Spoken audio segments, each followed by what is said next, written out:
Welcome to Job Bridges Japanese Language Training Center. We provide an online tutorial for people who aspires to work in Japan. Before we start, don't forget to like and subscribe to our channel to keep you updated on our lessons to help you master Japanese language in no time. Konnichiwa minasan! Welcome back to Job Bridges Japanese Language video tutorial. And in this video, we'll be discussing lesson 33. Now, I want you to know that we'll be dividing lesson 33 into two video tutorials. Why? Because in this lesson, we'll be talking about imperative and prohibitive forms of verb.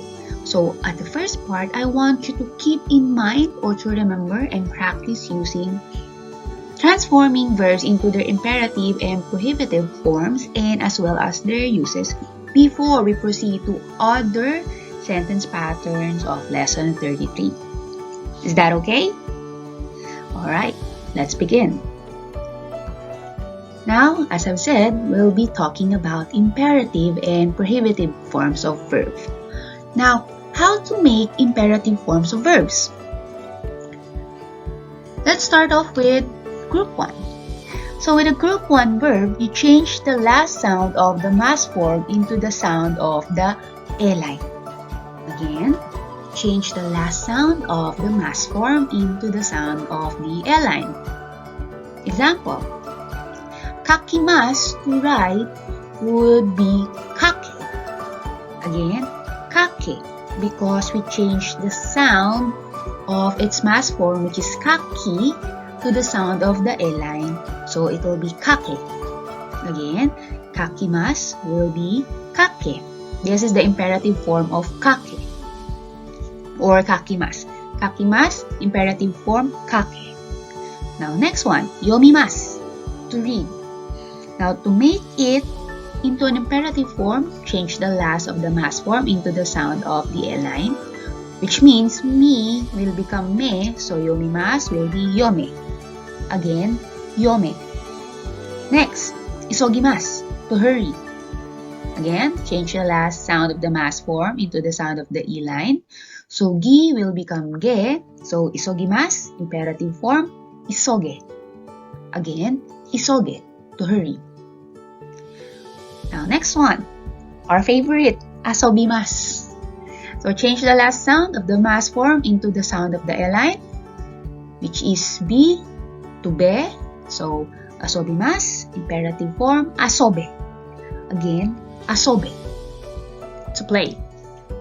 Now, that's for Group 1. Let's move on to Group 2. This is the easiest. Attach ro to the mass form. So, tabemasu, attach ro to the mass form. Tabemasu will become tabero. Again, tabero. And then mimasu, to see, attach ro to the mass form. Mimasu will become miro. Again, miro, to see. Now, with Group 3, shimasu becomes shiro and kimasu, koi. So, shimasu, shiro, and kimasu, koi. So, if you could remember, or if you remember, with the Group 3 verbs, these are nouns which we add shimasu to make it a verb word. So, for example, benkyou shimasu, benkyou shiro. Souji shimasu, souji shiro. Sentako shimasu, sentako shiro. And so on. Now, if this is how you transform verbs into their imperative forms, how do we transform them into their prohibitive forms? Simple. With every verb, attach na to the dictionary form. Again, attach na to the dictionary form. So, with Group 1, so kakimasu, the dictionary form is kaku. Then, if you want to make it a prohibitive form, just add na to its dictionary form. So, kakimasu, prohibitive form, kakuna. Again, kakuna. Yomimasu, dictionary form, yomu. Then, to make a prohibitive form, add na to the dictionary form. So, yomuna. Yomuna. Isogimasu, Dictionary form is isogu. Then add na to make it a prohibitive form. So, isogu na. And for asobimasu, change or attach na to the dictionary form. So, asobu will become asobu na for the prohibitive form. Now, for group 2, it's as easy as taberu na. Again, taberu na. Because the dictionary form of tabemasu is taberu, and then to make it a prohibitive form, just attach na. So, taberu na. And then for mimasu, dictionary form miru. To make it a prohibitive form, attach na to the dictionary form. So, miru na. Miru na. And then for group 3, shimasu, dictionary form suru. So, to make it a prohibitive form, suru na. Suru na. So, benkyo, suru na, but no one will say that to you, of course. No one will prohibit you from studying, right? So, let's say,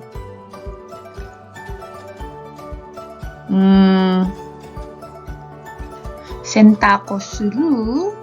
Will someone prohibit you from doing your laundry? I don't know, but just in case you need it, sentako suru na. And then kimasu, kuru. So, prohibitive form, kuru na. Wakarimashita minasan? Now, non-volitional verbs such as wakaru, dekiru, and aru, or any other non-volitional verbs, does not have imperative forms. Okay? Because you cannot force someone to, know something or understand something and to have something, right? And the imperative form is used. Okay, what are the uses of imperative and prohibitive forms? Why do we have to transform verbs into their imperative and prohibitive forms? Because the imperative form is used to force a person to do something. And of course, the prohibitive form, as from the word or from the root word prohibit, is used to command a person not to do something. Again, imperative form used to force a person to do something, while prohibitive form is used to command a person not to do something.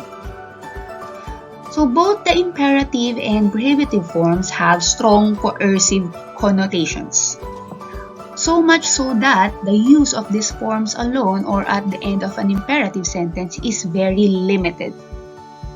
In colloquial expressions, the use of either form is in most cases limited to male speakers. Again, this form in most cases is limited to male speakers. And keep in mind that both imperative and prohibitive forms are used alone or at the end of a sentence in the following instances. So, when do we usually use this? Let me teach you how or when. So, by a man senior in status or age to a person junior to him, or by a father to his child. Example, hayako nero, go to bed immediately. So of course, a father forcing his child to sleep immediately or early. And then you could also use this on these cases. Osoreru na.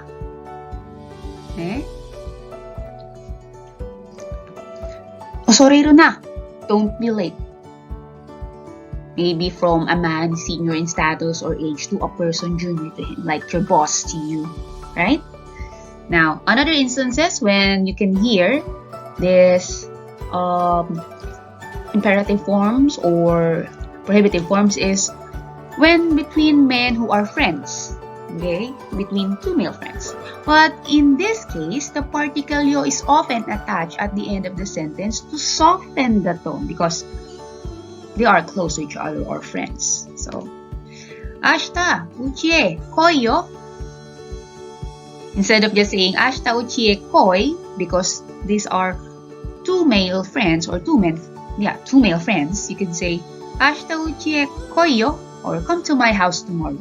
And if a male friend wants to prohibit another male friend, he could say amari no munayo. Amari no munayo, or don't drink too much. See, we still use the imperative and the prohibitive, alright, but it is quite softened by attaching yo to it. Now, when there is not enough time to be very polite, example, when giving instructions to a large number of people in a factory or during an emergency, etc., even in this case, they may be used only by men senior in status or age. Again, even if it's used as an instruction to give to people during an emergency as well, only male, or they may be used only by men senior in status or age. So still, you have to be careful. Example, nigero. When there's an emergency, of course, nigero, run. Right? And erebeta o tsukao na. Erebeta o tsukao na. Don't use the elevator. Now, when a command is required during training, many people or making students take exercise at schools and sports club, imperative and prohibitive verbs are also used. In the military, for example, military training, yasume, rest, right? When they want you to, at ease. Then, again, during maybe making students take exercise at schools and sports clubs, yasu muna. Yasu muna. Don't rest. Okay, so what are the other instances that we use prohibitive and imperative verbs? Of course, when cheering at sporting events. In this case, the expression below are sometimes used by women as well. Again, now, girls, ladies, you can use this as well during sporting events. When cheering someone, gambare, fight, right? When cheering for your favorite player, favorite team, gambare. And of course, when you don't want them to lose, you don't say please, right? So, makero na. Again, makero na. Don't lose. When you want your team that you're betting on or your favorite player to win, makero na. Don't lose. Now, it can also be used, the imperative and the prohibitive forms, when a strong impact or brevity is required, like in traffic signs or in slogan. Now, this one, you'll probably see this a lot. Tomare. Again, tomare. Or traffic signs, right? Stop. And in some slogans and still some signs, hayru na. Hayru na. Don't enter. Now, what if the women, the girls, want to use, the imperative forms? So here comes the mass form nasai. Alright, again, the mass form nasai. This is another imperative style. It is used by parents to their children or by teachers to their students, and is a little gentler than the imperative form. Again, verb mass form nasai. Benkyo shinasai. Study. Now, even if this is another imperative or an imperative form, this is a little gentler, alright, and can be used by parents, again, and teachers to their students. So women use this style instead of the imperative form. Yet, again, it should not be used when speaking to a senior or someone older than you. No? You will often hear this on mothers using this to their children. No? One time, I was shopping, buying groceries and stuff. Then I heard this mother tell her kid, I don't know if it's a girl or a boy, she said, "Matte nasai, machi nasai." See? She's telling the child to wait. Just wait. Got that, everyone?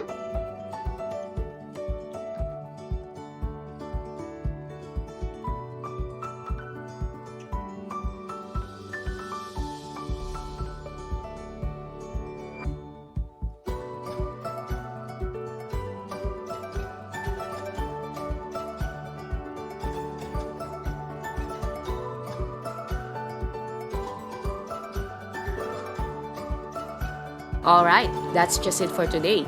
See you on our next videos. And don't forget to like and subscribe to our channel to keep you updated on our lessons so you can master Japanese language in no time.